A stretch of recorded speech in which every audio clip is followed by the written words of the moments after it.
Fargo. Hanzi na baba ba tea, peka my mask. Hanzi na baba ba tea, see I bow. Say no to drugs, youths. Cut at when it touch. And ndichoje vendetta chacho havachizive wangu chichavadhonzisa tambo vachizibhisa shangu nyangwa siri mbinga yavo anovatipa wangu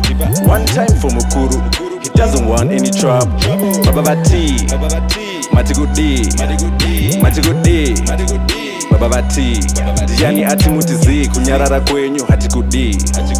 matigudi musangotizi tamira padondi mune maki doda ma followers kunge Jesu and my money thick kunge besu curse me and I'll bless you if you want more then stay tuned time travel kunge flash too pando share vision vanonditi boo it's not about me it's about you and the gift God gave you tapinda muzone ndakwira the wave kunge ndiri COVID-19 udzaiva novenga rangu tarenda kuti ndaenda newind ndini ndinezesa soni chirungu ndongoti nini haigweni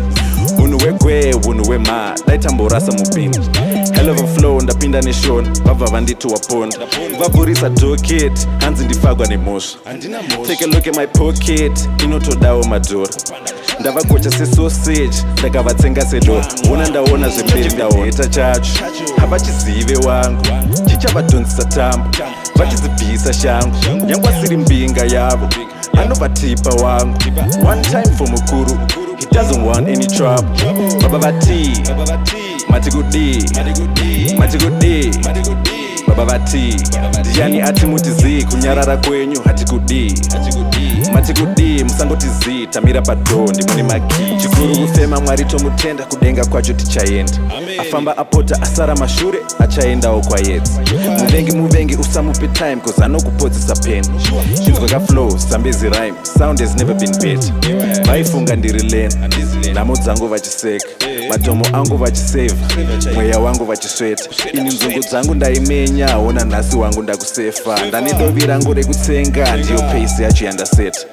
I'm a real go-getter ukanditsoma unoneta yangova kukama kafela kugeto rese randaenda boys rangu repakona very sorry nhasi handisi kusveta mabhebhi acho akunetsa ndavati nyorai love letter ndichoje vendetta chacho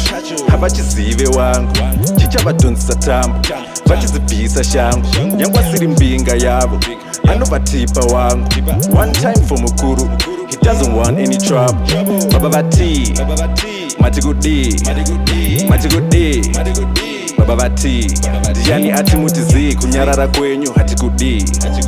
matigudi musangotizi tamira padondi mune makisi